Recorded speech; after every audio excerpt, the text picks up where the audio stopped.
भाषण वाली कड़ी में ये आखिरी भाषण है, तो एक तो आपको राहत मिल गई होगी कि इसके बाद अब किसी ने नहीं बोलना, सीधा प्राइज मिलना है।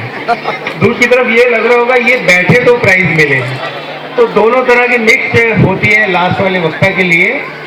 उस नाते मैं आपके बीच में हूँ, पर मैं आपको बता दूं मैं आप में से ही हूँ। आपको भाषण देने की शुभकामनाएं देने के लिए यहाँ पर खड़ा हुआ हूँ।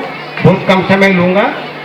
हमारे बीच में आदरणीय हमारी पूर्वी दिल्ली नगर निगम के डिप्टी मेयर भाई जयगोपाल जी, अभी जिन्होंने आपको कविता से मनोरंजन भी किया, प्रखर भाषण दिया, मेरे भाई राजीव वर्मा जी, बहन सुदेशना जी, आप दोनों माननीय निगम पार्षद हैं, हमारे सहयोगी हैं, साथी हैं। आपको जो राजीव वर्मा जी के साथ सबसे युवा साथी दिख रहे हैं, ये 28 साल के युवा है, बाकी तो इनका तजुर्बा है। ये स्वतंत्रता सेनानी है धर्मवीर आनंद जी, और विजयन साहब जिनका विजन, जिनकी दूरदृष्टि, ये पूरे शिक्षा जगत को, पूर्वी दिल्ली नगर निगम में शिक्षा जगत में कुछ भी होता है तो विजयन साहब की टेबल से चलता है। ऐसे हमारे माननीय विजयन साहब, इनके आगे जो बैठे हैं मेरे भाई सुनील जैन साहब, सामाजिक कार्यकर्ता हैं, RW में संबंधित हैं। इनके आगे बैठे हैं तोमर साहब। तोमर साहब अंग्रेजों के जमाने के जेलर, ये तब के एजुकेशनिस्ट हैं जब हम विद्यार्थी हुआ करते थे। और पूर्वी दिल्ली नगर निगम में जिन्होंने कहा ना कि हम सरकारी विद्यालय में पढ़े हैं, तब शिक्षा की बात तोमर साहब के हाथ में होती थी। मेरे साथ खड़ी हैं जिनके ये जोन में कार्यक्रम हो रहा है, इस जोन की शिक्षा की कर्णधार सीमा जी, इस विद्यालय की दोनों प्रधानाचार्य महोदया, एक मिसेस शर्मा भी बैठी हैं। एक बार पूरे सम्मानित मंच के लिए जोरदार तालियां आप बजाएं, सुस्ती नहीं आनी चाहिए। और दूसरी बार ताली होनी चाहिए उन प्यारे बच्चों के लिए जो विज्ञान मेला, उधर विज्ञान चल रहा है और मंच पे भी सांस्कृतिक कार्यक्रम हुआ, विज्ञान और संस्कृति का मिलन हुआ इन प्यारे बच्चों के लिए। और जैसे बच्चों में, घर में जो बच्चे हैं उनमें उनके माँ बाप रिफ्लेक्ट होते हैं। बच्चे अगर अच्छा करते हैं तो उनके पीछे उनकी ये टीचर भाई बहन जो बैठे हैं, ये उनमें परिलक्षित हो रहे थे। जितना अच्छा कार्यक्रम था उतने हम सब आपके आभारी हैं। एक बार अपने लिए जोरदार तालियां बजाएं। अपने लिए तालियां ढीली बजा रहे लग रहा है, आपको लगता है हम काम कम करते हैं, ऐसा लग रहा है आपको? तो जोरदार तालियां बजाइए अगर आप सच में मेहनत करते हो पूरा साल। हम कई बार समाज की अवधारणा के ऊपर एक बात कर रहा हूँ कि ये आता है सरकारी स्कूलों में पढ़ाई का स्तर बहुत नीचा है। ये मानते हो ना आप? ये सरकार के स्कूलों के बारे में ये धारणा पब्लिक के अंदर है। लेकिन पूर्वी दिल्ली नगर निगम के विद्यालय, इनके बारे में बाकी सरकारों ने तो अपने ब्रांड एम्बेसडर रखे हुए जो ये बता पाते हैं कि हम कैसे अच्छा काम कर रहे हैं। कहने अमिताभ बच्चन जी खड़े हो जाती हैं कि कुछ दिन तो गुजारिए गुजरात में। मुझे ये लगता है कि पूर्वी दिल्ली नगर निगम जितना काम करता है, अभी मैं शिक्षा जगत पे आता हूँ तो शिक्षा जगत हमारा जितना काम करता है उतना नाम हमने नहीं कमाया है, क्योंकि हमारी ओर से कोई ये कहने वाला नहीं बैठा है कि जिन स्कूलों के साथ हमारे बच्चों को कंपेयर करते हो वो तो बच्चों को चुन चुन के लेते हैं, छांट छांट कर लेते हैं, पैसों से तोलते हैं बच्चों के एडमिशन को। और हम वो विद्यालय हैं जो किसी भी बच्चे को शिक्षा ग्रहण करने के अधिकार से वंचित ही नहीं होने देते। समाज का आखिरी बच्चा भी हमारे पास आता है तो हम उसको भी सुधारने की, पढ़ाने की, आगे बढ़ाने की कोशिश करते हैं। समाज के अंत्योदय अभियान में हम शामिल हैं। पूर्वी दिल्ली नगर निगम सर्वहारा को भी बढ़ाती है।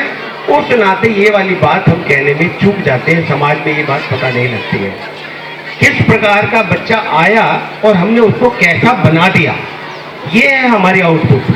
हमारे स्कूल का रिजल्ट 100% है, हमारी फर्स्ट डिवीजन है, हमारा ये इतना है, ये तब नहीं चलता। एक बार ये कॉलेज के ज़माने की मैं बात कर रहा हूँ कि मान लीजिए कि कोई बच्चा श्यामलाल कॉलेज से पढ़ता है और कोई बच्चा Shri Ram college of commerce से पढ़ता है। अब उसमें इनपुट ही जब आपका 99% पे मेरिट खत्म हो जाएगी, वहाँ का रिजल्ट अच्छा देना कौन सी बड़ी बात है? बड़ी बात तो वहाँ का है जहाँ पर आपने ओपन एडमिशन रखा है और फिर आप 100% रिजल्ट देते हो, तो वो बड़ी बात है। पूर्वी दिल्ली नगर में उसी प्रकार के स्कूल है। आपने अभी साइंस मेला नहीं देखा होगा, अभी आपको अपने अपने प्राइज मिलने की टेंशन में रहे होंगे आप, या उधेड़ बुन में रहे होंगे। उस नाते आपको जिनको प्राइज मिलने वाला उनको मैं एडवांस में बधाई दे देता हूँ। जिनको जो रह जाएंगे किसी भी कारण से, 19-20 का फर्क हुआ करता है, कोई भी कम नहीं होता। उस नाते उनको मैं अगले बार के लिए शुभकामनाएं देता हूं। लेकिन प्यारे बच्चों ने जितनी तैयारी से विज्ञान मेला किया और जितनी तैयारी से यहाँ पे जो झांकियां प्रस्तुत की, मैं वास्तव में पूर्वी दिल्ली नगर निगम के बारे में मेरी जो पर्सनल निजी चेयरमैन रहते हुए भी मेरी एक निजी जो धारणा है वो भी आज बदली है, समाज के अंदर भी ये बदली जा सकती है। उस नाते मैं आपको फिर से शुभकामनाएं देते हुए और बिलेटेड होली है क्योंकि होली के साथ साथ आप मिल रहे हैं, होली की शुभकामनाएं देते हुए और अपने प्यारे बच्चों की शुभकामनाएं, आपके सुंदर भविष्य की शुभकामनाओं के साथ छिपी हैं।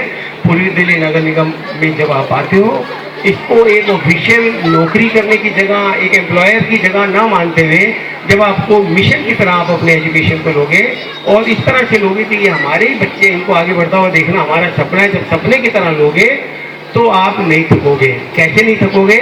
हम जब किसी भी नाटक में, ये बात आखिरी बात 1 मिनट की कह के मैं समाप्त करने वाला हूँ, हम जब किसी नाटक में माँ बाप का रोल अदा करते हैं तो 5 मिनट बाद हमारे चेहरे पे भाव भंगिमाएं बदल जाती है, डायलॉग डिलीवरी खत्म हो जाती है, डायलॉग भूलने शुरू हो जाते हैं। मैं मान लीजिए पापा का रोल कर रहा हूँ तो, लेकिन अपने प्यारे बच्चों के लिए मैं पापा का रोल करते हुए पूरी जिंदगी नहीं थकता, आज भी नहीं थकता और बुढ़ापे में भी नहीं थकता।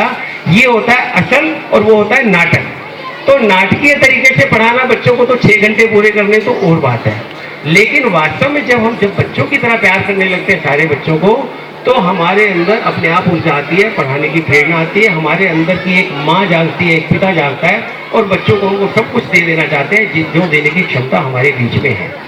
इस नाते पूरा देश, पूरा समाज अध्यापकों का कर्जदार रहता है, क्योंकि हमारा भविष्य, हमारे बच्चों का भविष्य टीचर्स के हाथ में है। ये माँ बाप की आंचल का एक्सटेंशन ही है प्राइमरी स्कूल। माँ के आंचल से छुटा है बच्चा और समाज के पूरे चैलेंज को लेने लायक अभी नहीं हुआ, तो आंचल की छाया उसको, झीनी छाया आप तक आपसे भी मिलनी चाहिए। इस पूरी उम्मीद के साथ फिर से शुभकामनाएं देते हुए आपके पुरस्कार वितरण के बीच में ज़्यादा लंबा ना रुकूं। आज के लिए आपने मुझे इतने आदर से बुलाया और अंत में थके हुए थे तो भी मेरे को इतना सुन लिया। आपका बहुत बहुत आभार, बहुत बहुत धन्यवाद।